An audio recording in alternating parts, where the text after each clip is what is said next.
Something that I really wanted to discuss with you actually is faith. January 2019, on that podcast, you explicitly said, I am an atheist. I did, yes. And you've definitely been on some type of journey. Again, I've been listening to interviews and podcasts, and there was a time where, I don't know, first when you went from atheism to saying, I think you believe in God, and I think you said Christianity is kind of cucked, but you'd probably be, Islam is the only religion that would potentially work for you. And then I know you started saying that you were a Christian and Orthodox, and now I'm hearing that you're a Muslim now, but talk me through it. Sure. So firstly, I found scientific proof for God. I'm the man. Everyone's been sitting here, all the atheists saying there's no proof for God. I've got it. Okay, let's stop. Here's the scientific proof for God. I've got all of it. I think it's his third law. It might be his second. We'll have to look it up if it's third or second law. But one of Newton's law is that for every action, there's an equal and opposite reaction. For every force, there's an equal and opposite force. Anyone who's perspicacious enough to look around them and sees the true evil in the world today understands that there must be an equal and opposite to that true evil, which is good, which means that God must be real.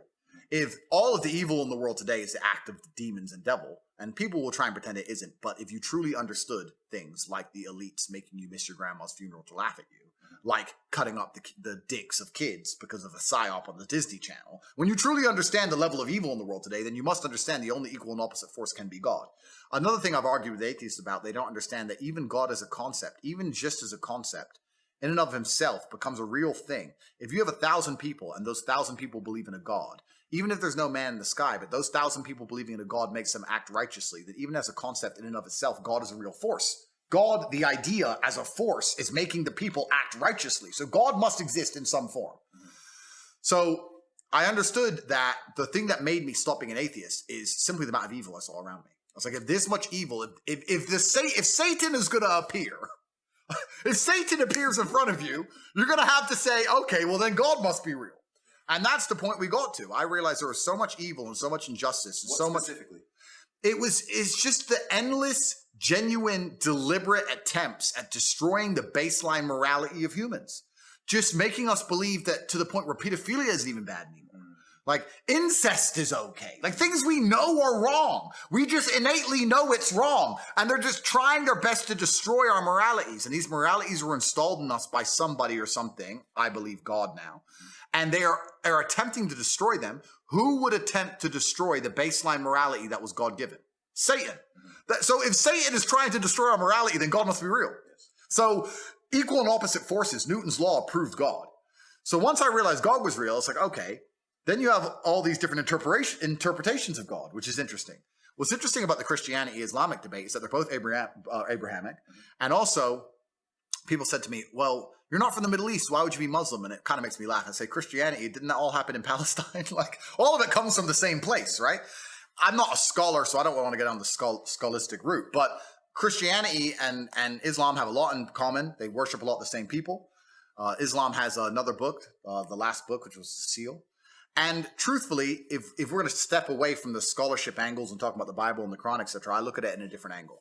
I look at the world through a very realistic understanding of force. And I understand that if you're not prepared to defend something, it will be taken and destroyed. I understand that, like we said earlier, violence is the underpinning of all civilized societies. Even when I look at a big tree, I see violence. I understand that tree is the biggest because it destroyed all the other trees around it. If you're not prepared to defend or fight, then you're going to be destroyed.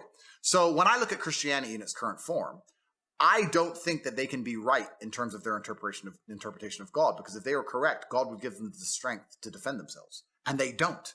Christianity doesn't mean anything anymore. If the Christian interpretation of God was correct, then God would be giving them the strength to resist, but they don't resist anything. I don't believe Christians have preserved a single thing in modern time. I know in America there's this hard-line Christians who believe that they're trying hard. They are still failing on a daily basis. And in most of the world, especially in Europe, Christianity is absolutely and utterly a joke. The thing that actually finally converted me was about 3 weeks ago. I'll send you the TikTok. It was the first drag queen Methodist preacher. Oh, geez, man. Yeah, but this is the point. If you're tolerant of everything, then you stand for nothing. So once you say I'm a Christian, but I tolerate everything under the name of tolerance, well, then you no longer have any beliefs. So if you have no beliefs, then all of it is garbage. If you're the only way you can worship a God is if that God gives you instructions, and if those instructions are adhered to and respected by the followers, and also if the followers of the particular God, I'm not going to say names, stick up for and defend those beliefs and are prepared to be ridiculed or prepared to be stigmatized. And two, like I said earlier, a bottom line of society's violence, to fight to defend those beliefs.